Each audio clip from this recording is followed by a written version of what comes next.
നമസ്കാരം പ്രിയപ്പെട്ടവരെ.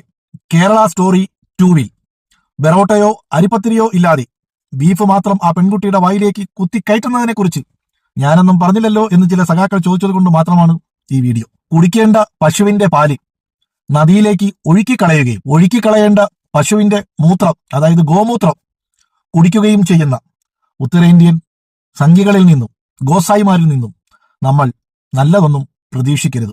രാവിലെ എഴുന്നേറ്റ ഉടനെ ഒരു മന്ത വെള്ളവുമെടുത്ത് റെയിൽവേ ട്രാക്കിലോ കണ്ടവന്റെ പറമ്പിലോ പോയി കാര്യം സാധിക്കുന്ന ഉത്തരേന്ത്യൻ സംഘികളിൽ നിന്നും നമ്മൾ കൂടുതലൊന്നും പ്രതീക്ഷിക്കരുത്. കക്കൂസ് എന്താണെന്നോ ടോയ്ലറ്റ് എന്താണെന്നോ യൂറോപ്യൻ ക്ലോസറ്റ് എന്താണെന്നോ തിരിച്ചറിയാത്ത, ഇന്നും അതിന്റെ ഫോട്ടോ പോലും ഒരുപക്ഷെ കണ്ടിട്ടില്ലാത്ത ഉത്തരേന്ത്യൻ സംഘികൾ ഇതും ഇതിലപ്പുറവും ചെയ്യും. രാവിലെ പല്ലും തേച്ച് പുറത്തിറങ്ങി കവറും കശത്ത് വെച്ച് ഒരു പാക്കറ്റ് ഗുഡ്കയോ അല്ലെങ്കിൽ പാൻ മസാലയോ എടുത്ത് കയ്യിൽ തട്ടി നല്ലതുപോലെ തിരുകി ഒരല്പം വെള്ളവും ചേർത്ത് നല്ലതുപോലെ തിരുകി അതിന്റെ പൊടിയൊക്കെ തട്ടിക്കളഞ്ഞ് എടുത്ത് ചുണ്ടിന്റെ ഇടയിൽ വെച്ച് പോകുന്ന വഴിയിൽ റോഡിലും അല്ലെങ്കിൽ കണ്ടവന്റെ കാറിലും സ്കൂട്ടറിന്റെ പുറത്തുമൊക്കെ അല്ലെങ്കിൽ റെയിൽവേയുടെ ഉള്ളിലുമൊക്കെ തുപ്പി ശീലിച്ച ഈ ഉത്തരേന്ത്യൻ സംഘികളിൽ നിന്നും നമ്മൾ കൂടുതലൊന്നും പ്രതീക്ഷിക്കരുത്. പിന്നെ മട്ടനും ചിക്കനും ബീഫിനും പോർക്കിനും മത്സ്യത്തിനും പകരം നല്ല ഒന്നാന്തരം ഉണക്കച്ചാണകം ഉണ്ടാക്കി കേക്കുണ്ടാക്കി കഴിക്കുകയും ഗോമൂത്രത്തിൽ പഞ്ചസാരയിട്ട് കലക്കി സർബത്തായി കുടിക്കുകയും ചെയ്യുന്ന ഉത്തരേന്ത്യൻ സംഘികളിൽ നിന്നും നമ്മൾ കൂടുതലൊന്നും പ്രതീക്ഷിക്കരുത്, നല്ലതൊന്നും പ്രതീക്ഷിക്കരുത്.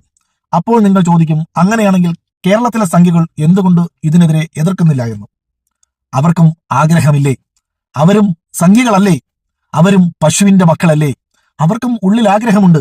നല്ല ഉണക്ക ചാണകത്തിൽ പഞ്ചസാരയും മറ്റ് പദാർത്ഥങ്ങളൊക്കെ ചേർത്ത് നല്ല കേക്കുണ്ടാക്കി കഴിക്കണമെന്നും നല്ല തിളച്ച ഗോമൂത്രത്തിൽ പഞ്ചസാരയും തേയിലയും ഇട്ട് കുടിക്കണമെന്നും അവർക്കും ആഗ്രഹമുണ്ട്. പക്ഷെ നമ്മൾ മലയാളികളായ മനുഷ്യർ കേരളത്തിനകത്ത് നല്ല ഒന്നാന്തര ചിക്കൻ കറിയും ബീഫ് കറിയും മട്ടൻ കറിയും മട്ടൻ ചാപ്സും പോർക്ക് കഴിക്കുന്നവർ പോർക്കും മത്സ്യം കൊണ്ടുണ്ടാക്കിയ വിഭവസമൃദ്ധമായ ആഹാരമൊക്കെ കഴിക്കുന്നതിനിടയിൽ അവർ മാത്രം ഇങ്ങനെ ചാണകവും തിന്ന് ഗോമൂത്രവും കുടിച്ചാൽ അവർക്കൊരു നാണക്കേടല്ലേ?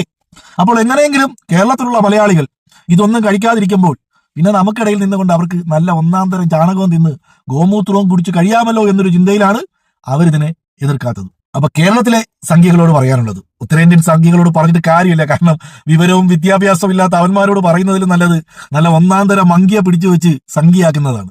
അപ്പൊ കേരളത്തിലെ സംഘികളോട് പറയാനുള്ളത്, ഞങ്ങൾ ചിക്കൻ തിന്നണമെന്ന് ആഗ്രഹിക്കുമ്പോൾ ഞങ്ങൾ ചിക്കൻ തിന്നും. ഞങ്ങൾ ബീഫ് വരട്ടി കഴിക്കണമെന്ന് തോന്നുമ്പോൾ ഞങ്ങൾ ബീഫ് വരട്ടി കഴിക്കും. ഞങ്ങൾ മട്ടൻ ചാപ്സ് ഉണ്ടാക്കി കഴിക്കണമെന്ന് തോന്നുമ്പോൾ ഞങ്ങൾ മട്ടൻ ചാപ്സ് ഉണ്ടാക്കി കഴിക്കും. ഇനി പോർക്ക് ഇറച്ചി കഴിക്കണമെന്ന് ആഗ്രഹിക്കുന്നവരുണ്ടെങ്കിൽ അവരതും ഉണ്ടാക്കി കഴിക്കും. മത്സ്യങ്ങൾ പലവിധമാണ്, അത് പല രീതിയിൽ ഞങ്ങൾ ഉണ്ടാക്കി കഴിക്കും. ഇതിന്റെ കൂടെ ചിലപ്പോൾ ഞങ്ങൾ നെയ്ച്ചോറുണ്ടാക്കി കഴിക്കും, നല്ല പഴംപൊരി ഉണ്ടാക്കി കഴിക്കും, അരിപ്പത്തിരി ഉണ്ടാക്കി കഴിക്കും, ഇടിയപ്പം ഉണ്ടാക്കി കഴിക്കും. ഇനി അതൊന്നും പോരല്ലെങ്കിൽ ദോശയും അപ്പവും ബെറോട്ടയും ഉണ്ടാക്കി കഴിക്കും. കഴിക്കരുതെന്ന് പറയാൻ കേരളം ഒരു സംഘിയുടെയും തന്തയുടെ വകയല്ല എന്നുകൂടി ഓർമ്മപ്പെടുത്തുന്നു. പിന്നെ സംഘികൾക്കുള്ള ഒരു സന്തോഷ വാർത്ത എന്ന് പറയുന്നത്, ഗോമാതാവിനെ കൊല്ലാനോ കറിവെക്കാനോ തിന്നാനോ പാടില്ല, പക്ഷെ ആരും കാണാതെ ഗോമാതാവിനെ പീഡിപ്പിക്കാം. ഞാൻ വെറുതെ പറഞ്ഞതല്ല, ഒരു ഗോസംഘിയുടെ ഒരു പീഡന വാർത്തയും കൂടി ഞാൻ ഇതിന്റെ കൂടെ വെക്കാം, അപ്പൊ നിങ്ങൾക്ക് മനസ്സിലാവും. തിരുവനന്തപുരം വർക്കല അയിരൂരിൽ 2 ഡസനിലധികം പശുക്കളെ പീഡിപ്പിച്ച യുവാവിനെ പോലീസ് അറസ്റ്റ് ചെയ്തു. 30-ലധികം വീട്ടുകാരാണ് പശുക്കളെ പീഡിപ്പിച്ച പ്രതിക്കെതിരെ പോലീസിൽ പരാതി നൽകിയത്. ഹിന്ദു ഐക്യവേദിയുമായി ബന്ധപ്പെട്ട് പ്രവർത്തിച്ചിരുന്നയാളാണ് പ്രതി. ചിറകൻകീഴ് വക്കം സ്വദേശി അജേഷാണ് പ്രതി. അയിരൂരിലെ മുൻ താമസക്കാരനാണ് ഇയാൾ. ഒരു കൊലക്കേസ് പ്രതി കൂടിയായ ഇയാൾ കൂലിത്തല്ലും പിടിച്ചുപറിയും തൊഴിലായി സ്വീകരിച്ച കുറ്റവാളിയാണെന്ന് അയിരൂർ പോലീസ് പറയുന്നു. ഹിന്ദു ഐക്യവേദിയുമായി ബന്ധപ്പെട്ട് പ്രവർത്തിച്ചിരുന്ന ഇയാളുടെ ലൈംഗിക വൈകൃതങ്ങൾക്ക് ഇരകളായത് ഒന്നും രണ്ടുമല്ല, അയിരൂരിലെ 30ഓളം പാവം പശുക്കളാണ്. വളരെ നാളത്തെ അന്വേഷണത്തിനൊടുവിലാണ് നാട്ടുകാർക്ക് പശുക്കളുടെ പീഡകനെ പിടികൂടി പോലീസിന് കൈമാറാൻ കഴിഞ്ഞത്. രാത്രി 7 മണിക്ക് അവർ പുറത്തു പോയിട്ട്, എന്റെ സഹോദരനും ഭാര്യയും പുറത്തു പോയിട്ട് 9 മണിയോടുകൂടി തിരിച്ച് വീട്ടിൽ വന്നപ്പോഴാണ് പശു ബഹളം വെക്കുകയും അമിതമായി വിളിക്കുകയും ബഹളം വെക്കുകയും ചെയ്യുന്ന കണ്ടുകൊണ്ട് ഇവർ എരുത്തിൽ കയറി നോക്കി എന്താണ് സംഭവം.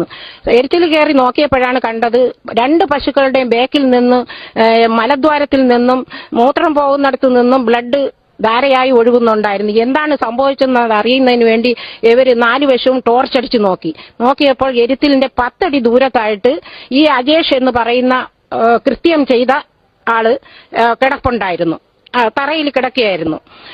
അപ്പോഴേ തന്നെ പോലീസ് സ്റ്റേഷനിൽ പോയി പോലീസിൽ റിപ്പോർട്ട് ചെയ്ത് പോലീസിനെ കൂടെ കൊണ്ടുവന്നാണ് പുള്ളിയെ അറസ്റ്റ് ചെയ്യിപ്പിച്ച് പോലീസ് സ്റ്റേഷനിൽ കൊണ്ടുപോയത്.